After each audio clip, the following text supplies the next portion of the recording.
Bu Hajjah Rohana duduk di teras rumahnya, memandangi langit yang perlahan berubah jingga. Angin sore mengelus jilbabnya, sementara secangkir teh hangat berada dalam genggamannya. Namun, pikirannya melayang ke masa lalu, ketika ada sosok yang selalu menemaninya di waktu-waktu seperti ini. Sudah 5 tahun sejak kepergian suaminya. 5 tahun yang terasa panjang dan sunyi. Ia mengisi hari-harinya dengan mengelola bisnis konveksi yang dulu ia bangun bersama almarhum. Meski usahanya berkembang, tetap saja kesibukan itu tidak bisa menghapus kesepian yang mengendap di hatinya. Anak-anaknya mencintainya, tetapi mereka sibuk dengan kehidupan masing-masing. Mereka datang, berbincang, lalu kembali pulang. Kesunyian selalu menyertainya setelah mereka pergi. Beginikah rasanya menua, gumamnya pelan. Namun, hidup seringkali penuh kejutan. Ketika segalanya tampak selesai, takdir bisa membawa sesuatu yang baru. Rahmat, pria yang berbeda. Di antara para karyawan konveksinya, ada satu orang yang selalu bisa diandalkan, Rahmat. Pria berusia 42 tahun itu telah bekerja di sana lebih dari 1 dekade. Memulai dari bawah hingga kini menjabat sebagai manajer. Ia dikenal sebagai pribadi yang tenang, pekerja keras, dan bertanggung jawab. Rahmat jarang berbicara kecuali jika perlu, tetapi ada sesuatu dalam dirinya yang membuat Bu Hajjah merasa nyaman. Kesopanan dalam tutur katanya, sikap sigapnya yang selalu siap membantu tanpa diminta. Suatu sore, setelah menyelesaikan laporan keuangan, Bu Hajjah merasa lelah. Saat itu, Rahmat datang membawa berkas produksi. "Maaf mengganggu, Bu Hajjah. Ini laporan bulan ini," ujarnya pelan. Saat menerima berkas itu, mata Bu Hajjah menangkap raut kelelahan di wajah Rahmat. Tanpa sadar, ia bertanya, "Sudah makan?" Rahmat tampak terkejut. Biasanya, percakapan mereka hanya seputar pekerjaan. "Belum, Bu," jawabnya. "Makan di sini saja." "Saya juga belum makan," kata Bu Hajjah spontan. Rahmat ragu sejenak, lalu akhirnya mengangguk. Mereka pun makan bersama, sesuatu yang belum pernah terjadi sebelumnya. Sebuah percakapan yang bermakna. Saat duduk di ruang makan kantor, suasana awalnya terasa kaku. Namun, perlahan percakapan mengalir. Rahmat bercerita tentang awal karirnya di konveksi ini dan kekagumannya pada almarhum suami Bu Hajjah. "Ibu pasti sangat merindukan beliau," ucapnya pelan. Bu Hajjah tersenyum kecil. "Tentu saja. Beliau adalah laki-laki terbaik yang pernah aku kenal." Rahmat mengangguk. "Saya rasa, beliau pasti bangga melihat ibu sekarang. Tetap kuat dan menjaga bisnis ini dengan baik." Kata-kata itu menyentuh hati Bu Hajjah. Untuk pertama kalinya dalam waktu yang lama, ia merasa dihargai bukan sebagai pemilik bisnis atau seorang ibu, tetapi sebagai seorang perempuan.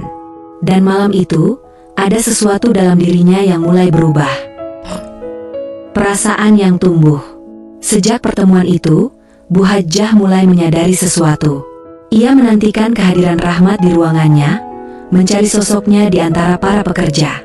Ada kehangatan yang muncul setiap kali pria itu tersenyum. Awalnya, ia berusaha mengabaikannya. Namun, semakin ia menepis, semakin kuat perasaan itu tumbuh. Apakah pantas baginya merasakan hal ini di usianya sekarang? Cinta di usia muda penuh dengan impian dan gairah. Tetapi cinta di usia senja lebih rumit. Banyak pertimbangan, banyak ketakutan. Bagaimana reaksi anak-anaknya? Apa kata orang-orang? Dan yang paling penting, apakah Rahmat merasakan hal yang sama? Pertanyaan-pertanyaan itu membuatnya sulit tidur beberapa malam terakhir. Keraguan dan harapan. Hari-hari berlalu, tetapi perasaan itu semakin sulit diabaikan. Suatu sore, Rahmat mengetuk pintu ruangannya. Kali ini, sorot matanya berbeda. "Bu Hajjah," katanya pelan. "Boleh saya bicara sebentar?" Ada ketegangan di wajahnya, seolah ia sedang menahan sesuatu yang penting. Dan saat itu, Bu Hajjah menyadari, jawaban dari segala pertanyaannya mungkin akan segera terungkap. Sebuah pengakuan yang mengejutkan. Suasana sore itu di ruang kerja terasa berbeda dari biasanya. Biasanya, ruangan ini hanya dipenuhi diskusi bisnis, tetapi kali ini ada ketegangan yang tak terduga. Rahmat berdiri di depan meja dengan tangan saling menggenggam, seolah menenangkan dirinya. Di sisi lain, Bu Hajjah duduk diam, menatapnya dengan perasaan tak menentu. "Ada yang ingin kamu bicarakan, Rahmat?" tanyanya lembut, meski hatinya dipenuhi kegelisahan yang sulit dijelaskan. Rahmat menarik napas panjang sebelum akhirnya berkata, "Bu Hajjah, saya mungkin lancang, tapi ada sesuatu yang sudah lama saya simpan dan ingin saya ungkapkan."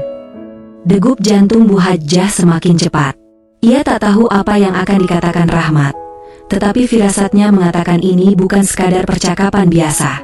Dengan suara sedikit bergetar, Rahmat melanjutkan, "Saya sudah bekerja di sini lebih dari 10 tahun. Sejak awal, saya sangat menghormati ibu, bukan hanya sebagai atasan, tetapi juga sebagai wanita yang luar biasa. Dan selama ini, perasaan saya berkembang lebih dari sekadar rasa hormat." Ruangan itu mendadak sunyi. Bu Hajjah bisa merasakan jantungnya berdetak kencang. Tak pernah terlintas di pikirannya bahwa Rahmat akan mengungkapkan hal semacam ini. "Saya tahu ini mungkin terdengar tak pantas. Saya lebih muda dan hanya seorang karyawan, sementara ibu adalah pemilik perusahaan ini. Tapi perasaan saya tulus, dan saya tak bisa lagi menyembunyikannya," lanjut Rahmat dengan keyakinan yang lebih kuat. Bu Hajjah menatapnya tanpa kata. Hatinya dipenuhi berbagai emosi, terkejut, ragu, bahagia, dan takut sekaligus. "Rahmat, kau sadar usiaku hampir 60 tahun? Tak khawatir dengan apa kata orang?" tanyanya pelan, seolah tak yakin dengan pertanyaannya sendiri. Rahmat tersenyum tipis. "Saya tak peduli, Bu. Yang saya tahu, saya ingin menjaga dan mendampingi ibu di sisa hidup saya, jika ibu mengizinkan." Air mata mulai menggenang di sudut mata Bu Hajjah.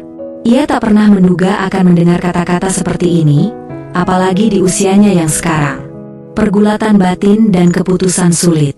Malam itu, setelah Rahmat pulang, Bu Hajjah duduk termenung di dalam kamar. Kata-kata Rahmat terus terngiang di benaknya. Ia menggenggam tasbih erat, berusaha menenangkan diri dari gejolak emosinya. Tak pernah terpikir olehnya bahwa di usia ini, masih ada seseorang yang ingin mencintainya. Sejak suaminya meninggal, ia merasa perannya hanya sebagai ibu dan nenek. Ia bahkan tak pernah membayangkan bahwa dirinya masih bisa dicintai sebagai seorang wanita.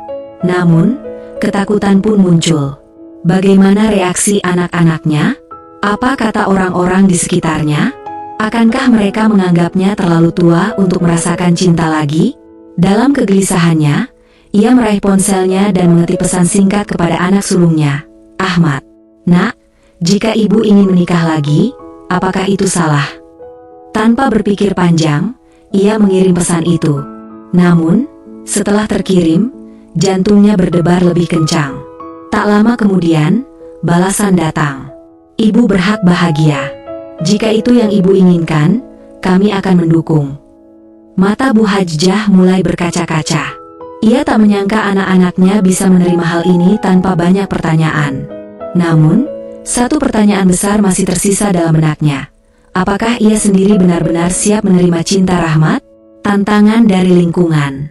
Keesokan harinya, kabar mengenai kedekatan Bu Hajjah dan Rahmat mulai menyebar di kalangan para karyawan. Bisik-bisik terdengar di sudut ruangan setiap kali mereka berdua berbicara. "Ibu Hajjah dan Pak Rahmat? Serius?" bisik seorang pegawai. "Beliau kan sudah cukup tua, mungkin lebih cocok jadi ibunya," sahut yang lain. Gosip-gosip itu akhirnya sampai ke telinga Bu Hajjah. Ia mencoba mengabaikannya, tetapi tetap ada rasa tak nyaman di hatinya. Hal yang lebih mengejutkan adalah kedatangan sahabat lamanya, Bu Ningsih. Dengan ekspresi wajah yang sulit ditebak, Bu Ningsih menatapnya dalam-dalam. "Kudengar kau dekat dengan Rahmat," katanya datar. Bu Hajjah tersenyum samar. "Ya, Ningsih. Aku tak ingin membohongi perasaanku. Aku menyukainya." Bu Ningsih menatapnya lama sebelum akhirnya tersenyum. "Aku hanya ingin tahu satu hal, kau bahagia?" Bu Hajjah mengangguk pelan. "Aku pikir, iya. Kalau begitu, apa peduliku dengan omongan orang?" Ucapan Bu Ningsih terasa menenangkan. Bu Hajjah menyadari satu hal. Dalam hidup ini, akan selalu ada orang yang membicarakan kita. Namun, kebahagiaan adalah keputusan kita sendiri. Pilihan yang menentukan masa depan.